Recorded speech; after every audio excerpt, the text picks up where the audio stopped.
Dear masters, కర్మచక్రము part 10.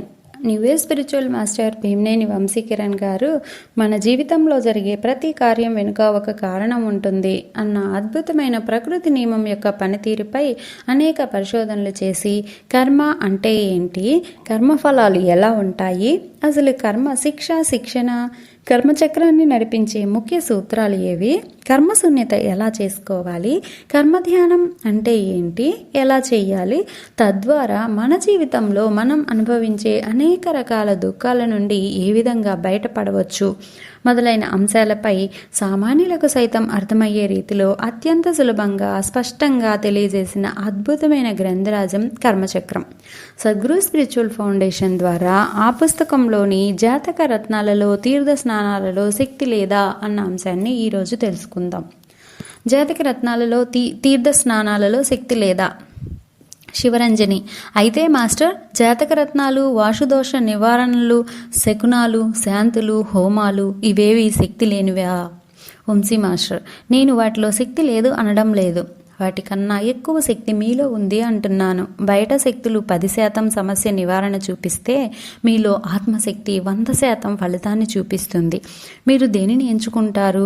10% ప్రభావం చూపించే శాంతులు, హోమాలు, జాతక రత్నాలు, వాస్తులు అంటూ పరిగెడతారా, లేక మీలో ఉన్న ఆత్మశక్తిని ధ్యానం ద్వారా పెంచుకొని 100% ఫలితం సాధించుకుంటారా? ఏది సులువు? కనుక ధ్యానం చెయ్యండి, మీ లోపలి మలినాలను శుభ్రం చేసుకోండి, ఆత్మ తేజస్సు పెంచుకోండి. మీ ఆత్మశక్తి ముందు ఏ దుష్టశక్తి నిలబడదు, దివ్యాత్మశక్తి ముందు ఏ దుష్కర్మ మిగలదు. రాజు: మాస్టర్, పుణ్యస్నానాలు, తీర్థయాత్రల వలన కూడా పాపకర్మలు తొలగిపోతాయి అంటారు, వాస్తవమేనా? వంశీ మాస్టర్: కౌరవులందరినీ అంతమొందించి మహాభారత యుద్ధం ముగిశాక తమ పాపాలను కడుక్కోవడానికి పాండవులు తీర్థయాత్రలకు బయలుదేరతారు. అన్ని ముఖ్య నదుల్లోనూ స్నానం చేసి వస్తే పవిత్రత వస్తుందని, సకల పాపాలు హరించి వేయబడతాయి అని పండితులు సెలవిచ్చిన మీదట కృష్ణుని కూడా తమతో రమ్మని పాండవులు కోరుతారు. తనకు వీలు కాదని ఒక సొరకాయ ఇచ్చి తన బదులు దాన్ని అన్ని నదుల్లో స్నానం చేయించమని శ్రీకృష్ణుడు పాండవులకు చెబుతాడు. 6 నెలల పాటు దేశంలో అన్ని ఆలయాలను సందర్శించుకొని సొరకాయతో సహా పాండవులు అన్ని పుణ్యనదుల్లో స్నానమాచరించి తిరిగి హస్తినకు చేరుకుంటారు. పాండవులు తిరిగి వచ్చిన సందర్భంగా గొప్ప విందు ఏర్పాటు చేస్తారు. శ్రీకృష్ణుడు తానిచ్చిన ఆ సొరకాయను ఆ విందు వంటకాలలో కలపమంటాడు. ఆ సొరకాయ చేదుగా ఉండడం వలన ఆ విందు భోజనం మొత్తం పాడవుతుంది. అర్జునుడు శ్రీకృష్ణుడు వద్దకు వెళ్ళి, మీరు చూసుకోకుండా చేదు సొరకాయను ఇచ్చారు బావా, దానివలన విందు అంతా పాడయ్యింది అంటూ నిష్ఠూరమాడతాడు. శ్రీకృష్ణుడు చిరునవ్వుతో, అది చేదు సొరకాయ అని నాకు ముందే తెలుసు, అందుకే మీకు ఇచ్చి అన్ని పుణ్యనదుల్లో స్నానం చేయించమన్నాను, అలా అయినా చేదు పోతుందేమో అని. కానీ ఎన్ని పుణ్యస్నానాలు చేసినా దాని చేదు పోలేదన్నమాట. ఇక మీ పాపాలు ఏం పోతాయో ఏమిటో అంటాడు చిద్విలాసంతో. కనుక మనం ఎన్ని తీర్థయాత్రలు చేసినా, ఎన్ని పుణ్యనదుల్లో స్నానం ఆచరించినా కాస్త ఆనందం వస్తుందే తప్ప ఏ కర్మ తొలగదు. కర్మ తొలగాలంటే జ్ఞానం రావాల్సిందే, జ్ఞానం రావాలంటే ధ్యానం చేయాల్సిందే. మాధవి: మాస్టర్, నేను ధ్యానం చేస్తే మా పిల్లలకి ఉపయోగపడుతుందా? వంశీ మాస్టర్: మీరు తింటే మీ పిల్లలకి ఆకలి తీరుతుందా? లేదు కదా. అలానే మీరు ధ్యానం చేస్తే మీకు లాభం, వారు ధ్యానం చేస్తే వారికి లాభం. ఎవరి వలన వారికే లాభం, ఎవరి వలన వారికే నష్టం. కాకపోతే మీరు ప్రతిరోజు ధ్యానం చేసి శాకాహారిగా మారి ప్రేమతో, శాంతంతో, సంతోషంగా ఉంటూ ఉంటే మిమ్మల్ని చూసి ఏదో ఒకరోజు మీ ఇంట్లో వారు కూడా ధ్యానం మొదలు పెడతారు. తెలియక చేసిన కర్మలు.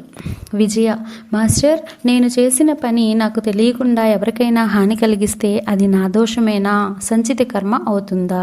వంశీ మాస్టర్: ఖచ్చితంగా కాదు. మీరు ఉద్దేశరహితంగా చేసిన చర్య వలన జరిగిన హానిలో మీకు సంబంధం ఉండదు.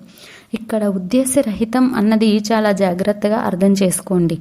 ఇప్పటికీ బౌద్ధ మతంలో ఉన్న కొంతమంది బుద్ధుడి అహింసా సిద్ధాంతానికి తూట్లు పొడిచి చక్కగా మాంసాహారం ఆరగిస్తారు. కాకపోతే వాళ్ళు మాంసం తినే ముందు వారితో వడ్డించేవారు, అయ్యా ఇది మీ కొరకు వండినది కాదు, మా కోసం వండుకున్నది మీకు పెడుతున్నాం అనాలి. అప్పుడు తినేవారు ఆ నిషిద్ధ ఆహారం ఉద్దేశపూర్వకంగా తమ కోసం వండలేదు కాబట్టి ఏ దోషం అంటదు అని శుభ్రంగా మాంసాన్ని ఆరగిస్తున్నారు. ఇంతకన్నా ఆత్మవంచన ఉంటుందా? ఇలాంటి వాళ్ళని చూసి బుద్ధుడి ఆత్మ ఏమనుకుంటుందో. మానవుడు తాను చాలా తెలివైన వాడినని, విజ్ఞానవంతుడనని అనుకుంటూ ఇటువంటి సదుపాయ శాస్త్రాలు అనేకం కనిపెట్టుకున్నాడు. సృష్టికర్త ముందు ఇటువంటి ఆటలు చెల్లవు. కర్మచక్రం చాలా నిక్కచ్చిగా ఉంటుంది కనుక ఉద్దేశరహితం అన్నది బాగా అర్థం చేసుకోండి. ఒకవేళ మీ వలన అవతల వారు కష్టపడ్డారని అనిపిస్తే వెంటనే వారికి క్షమాపణ చెప్పండి. వారికి తగిన సహాయం చెయ్యండి. మిమ్మల్ని మీరు వెనకేసుకు రాకండి. వారి వైపు నుండి ఆలోచించండి. అప్పుడే కర్మచక్రంలో ఇరుక్కోకుండా ఉంటారు. యుద్ధం కర్మ అవుతుందా అన్న అంశాన్ని రేపటి భాగంలో తెలుసుకుందాం. ఇంతటి అద్భుతమైన ఆత్మజ్ఞానాన్ని మనకి అందించిన వంశీ గారికి శతకోటి కృతజ్ఞతాభివందనాలు. Thank you.